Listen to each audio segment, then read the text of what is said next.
میں ایک یتیم بچہ تھا۔ یتیمی اپنے اندر کس قدر دکھ اور غم لیے ہوئے آتی ہے، یہ کوئی ان بچوں سے پوچھے جو بچپن میں ہی ماں باپ کے سائے سے محروم ہو جاتے ہیں۔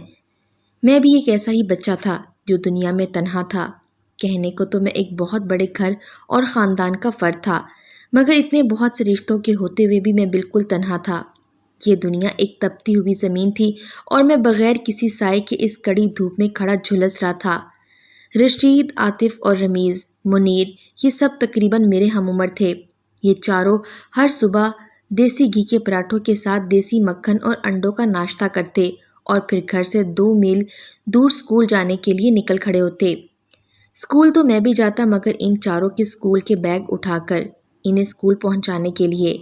وہاں سے واپس آتا تو گھر کے ڈھیروں کام کے درمیان ایک سوکھی روٹی مجھے بھی تھما دی جاتی، جو میں صبر شکر کر کے کھا لیتا تھا۔ چھٹی کے وقت سے پہلے پھر دوڑ لگاتا اور ان چاروں کے اسکول بیگ اٹھا کر گھر واپس پہنچتا۔ ان کی مائیں، جو میری تائی اور چچی تھیں، اپنے بچوں کی لاڈ کرتیں، نمکین لسی پلاتیں اور کھانا کھلا کر ٹھنڈے کمروں میں سلا دیتیں، جبکہ میں کھانا لے کر کھیتوں میں بھیج دیا جاتا، جہاں کبھی چاچو تو کبھی تایا بچا ہوا کھانا میرے آگے ایسے ڈال دیتے جیسے میں کوئی کتا ہوں۔ میں تڑپتا، کچھ بھی کرتا، ان کے اس رویے کو کس طرح سے بدل سکتا تھا۔ ہاں، رات کو جب میں اپنی چھوٹی سی کوٹری میں اکیلا ہوتا تو اپنے باپ کو اور ماں کو یاد کر کے بہت روتا۔ آج میرے ماں باپ بھی زندہ ہوتے تو میں بھی اس گھر کے بچوں کی طرح اچھی زندگی گزار رہا ہوتا، اسکول جاتا اور ان کی محبت ٹھنڈی بھری چھاؤں میں سکون کی سانس لیتا۔ مگر شاید میرے نصیب میں اسی طرح ٹھوکروں میں پلنا لکھا تھا۔ ہمارے گھر کے ساتھ ہی مسجد کے مولوی صاحب کا گھر تھا اور اس کے بعد کچھ خالی جگہ چھوڑ کر گاؤں کی مسجد بنی ہوئی تھی۔ مجھے پڑھنے کا بہت شوق تھا۔ آس پاس کے بچے جب اسکول جاتے یا سفید ٹوپیاں اور صاف ستھرے کرتے شلوار پہن کر مسجد سپارہ پڑھنے جاتے تو میں اپنا دل محسوس کر کر رہ جاتا۔ میں اکثر یہی سوچتا کہ کیا کبھی میں بھی ان کی طرح اسکول یا مسجد جا پاؤں گا۔ میں نے جب سے ہوش سنبھالا، دنیا میں قدم رکھا، اپنے آپ کو ان رشتہ داروں کے رحم و کرم پر ہی پایا تھا۔ ماں کی محبت اور باپ کی شفقت کیا ہوتی ہے، یہ مجھے ان لوگوں کی اپنی اولاد کے ساتھ بڑھتی ہوئی محبت سے نظر آتا تھا۔ میرا تو ذاتی تجربہ بس گالیوں اور کوسنوں اور دھکوں تک ہی محدود تھا۔ ایک دن مسجد سے جمعے کی نماز سے پہلے مولوی صاحب کا بیان سنا، جس میں وہ یتیم کے حقوق کے بارے میں بیان کر رہے تھے۔ اس بیان کو سن کر مجھے پتا چلا کہ میں تو اللہ تعالیٰ کی بیکار ہی شکوے کرتا رہتا ہوں۔ وہ تو اپنے سب بندوں پر بہت ہی مہربان ہیں۔ یہ تو اللہ کے بندے ہی ہیں جو ان احکامات کی تعمیل میں ڈنڈی مار جاتے ہیں۔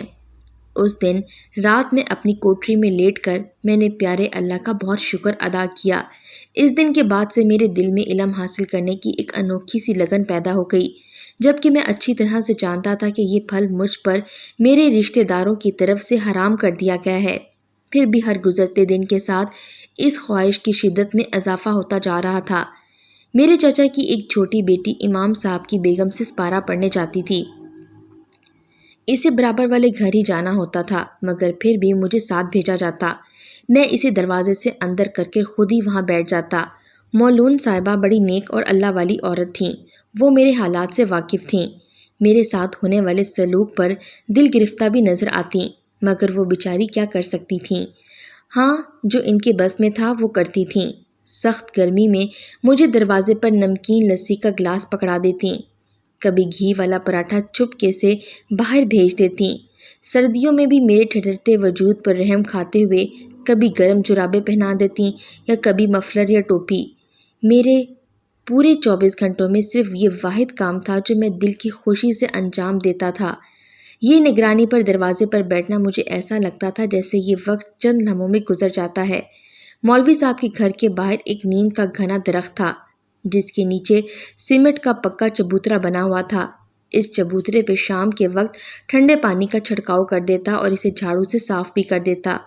یہ بھی وہ کام تھا جو میں اپنی خوشی اور مرضی سے کرتا تھا۔ اکثر گرمیوں کی حبس زدہ راتوں میں جب اپنی کوٹری میں، جس میں پنکھا بھی نہیں تھا، پسینوں میں شرابور ہو جاتا تو کھڑکی سے کود کر باہر نکل جاتا اور اس چبوترے پر نیم کے نیچے سکون سے سو جاتا۔ یہ کام مگر میں بہت کم کرتا تھا، کیونکہ وہاں جب میں سوتا تو بے خبر ہی ہو جاتا اور گھر کا دروازہ کھلنے سے پہلے اگر میں واپس اپنی کوٹری کی کھڑکی سے گھر میں نہ جاتا تو پھر اس دن کی صبح کا آغاز ہی ڈنڈوں اور سوٹوں سے ہوتا۔ یہی ناشتہ، یہی کھانا، یعنی 3 وقت کی توجہ اسی طرح سے کی جاتی، اور میں اس وقتی سکون کی قیمت چکاتے چکاتے ہلکان ہو جاتا۔ اس دن نہ جانے کیسے استانی جی کو میری بھوک کا اندازہ ہو جاتا، اور رات کو جب میں اپنے زخمی وجود اور بھوکے پیٹ کی دہائیاں سن سن کر روٹھی ہوئی نیند کو بلانے کی کوشش کر رہا ہوتا تو کوئی مہربان کھڑکی کھٹکائے بغیر منڈیر پر ایک تھیلی رکھ جاتا۔ اس تھیلی میں سے کبھی روٹی اور گڑ تو کبھی حلوہ نکلتا، جو میں ندیدوں کی طرح چند منٹوں میں ہڑپ کر جاتا، مگر اس سے اتنا ضرور ہو جاتا کہ میں دوسرے دن کی مشقت کے لیے تیار ہو جاتا۔ جب میرے دل میں پڑھنے کی خواہش بیدار ہوئی تو میں بہت دن تک یہی سوچتا رہا کہ یہ کیسے ممکن ہو سکے گا۔ پھر ایک دن میں فجر کے بعد جب میرے چچا تایا کے بیٹے اسکول کے لیے تیار ہو رہے تھے، میں اس وقت خاموشی سے باہر نکل گیا۔ میرا رخ مسجد کی جانب تھا، جہاں امام صاحب چاشت اور اشتراک کی نمازوں تک رکتے تھے۔ میں جا کر مسجد کی چوکھٹ پر کھڑا ہو گیا۔ مسجد میں اس وقت امام صاحب کے علاوہ کوئی اور نمازی موجود نہیں تھا۔ مجھے وہاں کھڑے کچھ دیر ہو چکی تھی، مگر میری ہمت نہیں پڑ رہی تھی کہ میں مسجد کے اندر قدم رکھوں۔ امام صاحب کافی روبدار شخصیت کے مالک تھے اور بڑی گونجتی ہوئی آواز تھی۔ جب ان کی مجھ پر نظر پڑی تو کچھ دیر شاید انتظار کرتے رہے کہ میں اندر آؤں گا، مگر جب میں وہیں کھڑا رہا تو اٹھ کر باہر آ گئے اور مجھ سے کہنے لگے کہ یہاں کیوں کھڑے ہو؟ میں نے نظریں نیچے رکھتے ہوئے کہا اور انہیں اپنی خواہش بتائی اور مجبوری بھی۔ انہوں نے شفقت سے میرے سر پر ہاتھ رکھتے ہوئے کہا کہ وہ اس سلسلے میں ضرور کچھ کریں گے۔ میں احترام سے واپس ہوا، ڈر تھا کہ گھر میں ڈھنڈورا نہ مچ گیا ہو، مگر خیر تھی، ابھی وہاں ناشتہ کیا جا رہا تھا۔ میں نے ہر روز کی طرح چاروں بیگ اٹھائے اور ان چاروں کے پیچھے اسکول کی جانب چل پڑا۔ راستہ آج انہی خیالوں میں کٹ گیا۔ مجھے تھکن کا احساس نہیں ہوا۔ پھر اگلے 3-4 دن گزر گئے، مگر کہیں سے کچھ نہیں ہوا، تو آہستہ آہستہ مجھ پر مایوسی طاری ہونے لگی۔ مجھے لگنے لگا کہ میں نے بیکار اتنی امیدیں پال لیں۔ امام صاحب کو کیا پڑی ہے کہ مجھ یتیم مسکین کے لیے کوئی کوشش کریں۔ جب میں مکمل مایوس ہو چکا تھا تو ایک دن میرے تایا نے مجھے آواز دی۔ مجھے بڑی حیرت ہوئی، کیونکہ اس وقت تایا کی آواز میں کچھ نرمی محسوس ہوئی، جبکہ مجھ سے مخاطب ہوتے وقت تو ان کے لہجے سخت اور حقارت بھرے ہو جاتے تھے۔ میں ڈرتے ڈرتے تایا کے سامنے جا کے کھڑا ہو گیا۔ اس وقت میری عمر 15 سال تھی۔ تایا نے مجھے بتایا کہ اب میں ان کے بچوں کے بیگ اسکول چھوڑ کر جب واپس آؤں گا تو 2 گھنٹے امام صاحب کے پاس مسجد میں قرآن کی تعلیم حاصل کرنے جاؤں گا۔ میرے لیے تو یہ خبر ایک بہت بڑی خوشخبری تھی۔ میں علم حاصل کروں گا، پڑھوں گا اللہ کا قرآن۔ اس سے بڑی خوش نصیبی میرے لیے اور کیا ہو سکتی تھی۔ بعد میں مجھے پتہ چلا کہ جمعے کی نماز کے بعد امام صاحب نے دوسرے کئی لوگوں کی موجودگی میں میرے چچا اور تایا کو کہا تھا کہ میں ان کی ذمہ داری ہوں اور میرے بارے میں روز قیامت ان سے حساب کتاب لیا جائے گا، اور یہ بھی کہ میں اتنا بڑا ہو گیا ہوں مگر ابھی تک مجھے اسکول تو چھوڑو سپارہ پڑھنے بھی نہیں بٹھایا گیا۔ اب یہ نہیں معلوم کہ امام صاحب کے سمجھانے کا اثر تھا یا لوگوں میں بے عزتی کا خیال۔ بہرحال اس کے بعد یہ تبدیلی ضرور آئی کہ مجھے مسجد جا کے دین کی تعلیم حاصل کرنے کی اجازت مل گئی۔ اب مسجد جانے کے لیے صاف ستھرے کپڑوں کی بھی ضرورت تھی، تو زندگی میں پہلی بار میرے خود کے 2 جوڑے کپڑے سلوائے گئے، ورنہ ابھی تک تو میں اترن ہی پہنتا تھا۔ دوسرے دن جب میں اسکول کی ڈیوٹی دے کر آیا تو نہا کر صاف کپڑے پہنے اور مسجد کی طرف چل پڑا۔ وہاں امام صاحب نے مجھے اردو اور عربی دونوں قاعدے دے دیے اور کہا کہ وہ جتنا ہو سکے گا مجھے تعلیم دینے کی کوشش کریں گے، بس میں ثابت قدم رہوں۔ پڑھنے کے بعد میں گھر آیا، اپنے صاف کپڑے اتار کر پھر وہی پرانے کپڑے پہنے اور اسکول کی جانب روانہ ہو گیا۔ باقی کا پورا دن پھر وہی روٹین تھی، مگر مجھے ایسا لگ رہا تھا جیسے آج میں نے نیا جنم لیا ہے۔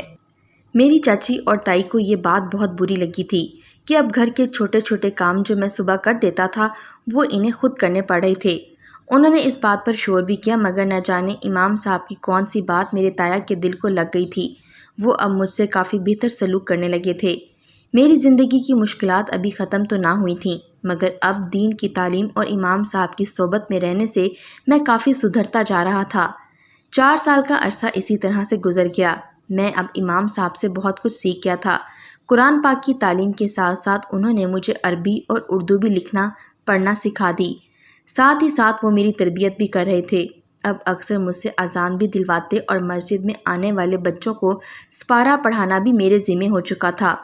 میرے چچا زاد اور تایا زاد بھی اسکول ختم کر کے شہر پڑھنے جا چکے تھے۔ میرے پاس اب کافی وقت ہوتا تھا جو میں مستقل دین سیکھنے اور امام صاحب کی زیر تربیت گزارتا تھا۔ مگر اس رات کی صبح میری دنیا تاریک کر گئی۔ جب میں صبح مسجد پہنچا تو امام صاحب ابھی تک نہیں آئے تھے۔ یہ بڑی حیرت کی بات تھی، ایسا پہلے کبھی نہیں ہوا تھا۔ میرے ساتھ باقی سارے نمازی بھی حیران تھے۔ بہرحال میں نے اذان دی اور نماز پڑھائی۔ اس کے بعد بھی جب امام صاحب کی کوئی خبر نہ آئی تو میں ان کے گھر کے دروازے پر دستک دی۔ کچھ دیر بعد مولون صاحبہ دروازے پر آئیں اور امام صاحب کی طبیعت خراب ہونے کی اطلاع دی۔ میں خاموشی سے واپس ہو گیا کیونکہ گھر کی بھی بہت ساری ذمہ داریاں ابھی بھی میرے اوپر ہی تھیں۔ میرے چچا اور تایا عمر بڑھنے کے ساتھ ساتھ شاید خوف خدا کے ڈر سے کافی ٹھیک ہو چکے تھے۔ اب گھر میں مجھے بھی سب کے ساتھ ناشتہ کھانا دیا جانے لگا تھا۔ اس کے علاوہ میری کچی کوٹری کو بھی پکا کر کے اس میں پنکھا اور بلب وغیرہ لگا دیا گیا تھا۔ مجھے ان کے بچوں کے مساوی حقوق تو ابھی بھی نہیں ملے تھے، مگر میرے لیے یہ بھی غنیمت تھا کہ اب مجھے کم از کم انسان تو سمجھا جانے لگا تھا۔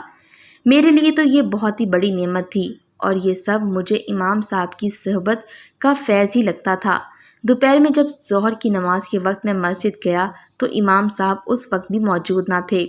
پھر میں نے اذان دے کر نماز پڑھائی ہی تھی کہ اچانک کسی نے بتایا کہ امام صاحب کے گھر سے رونے کی آوازیں آ رہی ہیں۔